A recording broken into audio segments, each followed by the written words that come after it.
అరక్కి వెళ్తుంటే నా దగ్గర దారిలో కొంతమంది బిందెలు పెట్టేశారు, ఆపేశారు. కొంత పెద్ద మహిళలు, గిరిజన మహిళలు ఆపేస్తే వాళ్ళు వచ్చారు. బాబు నువ్వు ఆగన్నారు.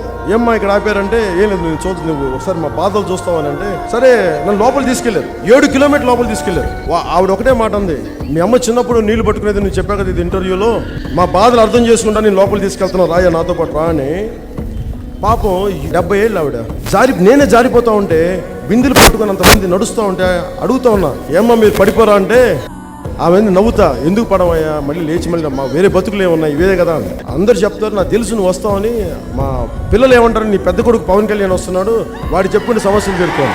నేను మనస్ఫూర్తిగా నేను మీకు అండగా ఉంటాను, మనస్ఫూర్తిగా. ఇప్పుడు కూడా రాలేదు, ఇదిగో మహానుభావుడు కాబట్టి వచ్చినాడు. నిజంగా ఏమన్నా చేస్తాడంటారమ్మా? చేస్తారు, ఇతను చేస్తారు, నాకు నమ్మకం ఉన్నది. చేస్తారు, ఇతను చేస్తారని నాకు నమ్మకం ఉంది. కొణిదెల పవన్ కళ్యాణ్ అనే నేను, నా కోరిక ఏంటంటే నేను మారుమూల అరకులో ఇంకా డోలీలు కట్టుకునే గర్భిణీ స్త్రీలను తీసుకొస్తారు, అది పోవాలి.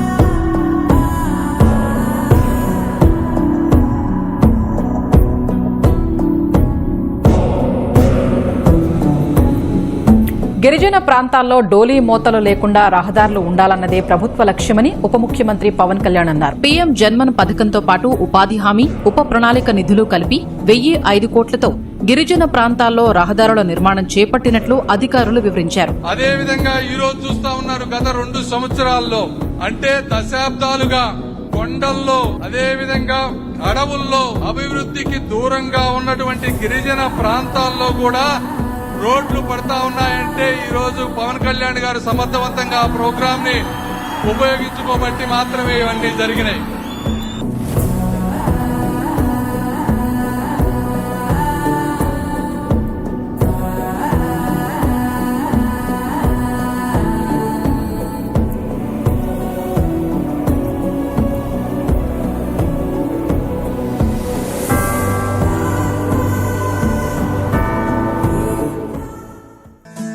స్వాతంత్రం వచ్చాక తొలిసారి గిరిజన గ్రామాల్లో విద్యుత్ వెలుగులు విరజిమ్ముతున్నాయి. అదో మారుమూల గిరిజన కూడా, చుట్టూ దట్టమైన అడవులు, ఎత్తైన కొండలు, అక్కడికి ఇతర ప్రాంతాల నుంచి మనుషులు చేరుకోవడమే కష్టం. అలాంటిది ఇప్పుడు విద్యుత్ వెలుగులు ప్రసరిస్తున్నారు. డిప్యూటీ సీఎం పవన్ కళ్యాణ్ హామీ ఇచ్చినట్లుగానే ఆ గిరిజన గూడెం కరెంటు కాంతులతో వెలిగిపోతుంది.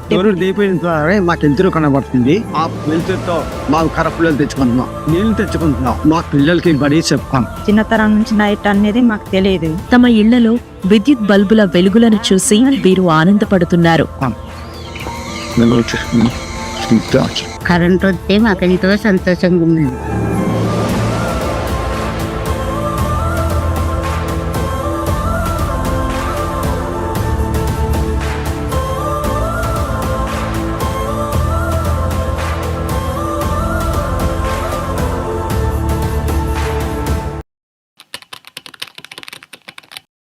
ప్రకృతిని పాడు చేయకుండా, ప్రకృతిని ధ్వంసం చేయకుండా, ఇది మీరు గొప్ప టూరిస్ట్ కేంద్రంగా పెట్టండి. ఒక కాశ్మీర్లా తయారవుద్ది. ఇక్కడ కాశ్మీర్కి ఉత్తర భారతానికి వెళ్ళక్కర్లా, మన ఉత్తర భారతానికి పారిపోకర్లేదు ఎక్కడో కాశ్మీర్ చూడటానికి. మన కాశ్మీర్ ఉంది, మనకి పండ్ల తోటలను పెట్టండి. మన గిరిజనుల్ని, అంటే గిరిజనులు ఎంతసేపు వెట్టి చాకరీ చేసేవాళ్ళేనా గిరిజనులు? మన అరకు మన్యం ప్రాంతానికి అన్యాయం జరిగితే పవన్ కళ్యాణ్ ఉంటాడు, జనసేన ఉంటుందని చెప్తా ఉన్నాను. ఈ రోజున ఎటు చూసినా యువతకి అవకాశాలు లేవు. బయట పేపర్లు ఏమొస్తుంది, పాడేరు యువత, అరకు యువత ఎక్కువ మంది ఏం చేస్తున్నారు, కూర్చోబెట్టి గంజాయిలకి వెళ్ళిపోతున్నారని చెప్పి ఒక తప్పుడు ప్రచారం చేస్తా ఉన్నారు. పాడేరు దగ్గర నుంచి మనకి ఎక్కడ వచ్చినా సరే యువతరానికి ఇప్పుడు ప్రతిసారి ఏమంటారు, గంజాయి సాగు యువత వెళ్ళిపోతున్నారు సార్ అంటారు. గంజాయి సాగు చేసేస్తా ఉన్నారు, తక్కువ డబ్బులు అంటే నేను యువతను ఎప్పుడు తప్పు పట్టాను. మీరు ఉద్యోగ అవకాశాలు కల్పించకపోతే, మీరు అడ్డగోలుగా దోపిడీ చేస్తూ ఉంటే, యువతకి ఉపాధి అవకాశాలు కల్పించడం ఎలా బతికేది? ఎలా చదువులకు ఉద్యోగాలు లేక కుటుంబాలను పోషించాలి, కష్టపడాలి, ఉపాధి అవకాశాలు కల్పించాలి. చెప్పినట్టే అరకు చలి ఫెస్టివల్, అరకు కాఫీ ప్రమోషన్స్ లాంటి వివిధ కార్యక్రమాల ద్వారా గిరిజనులకు ఉపాధిని అందిస్తుంది.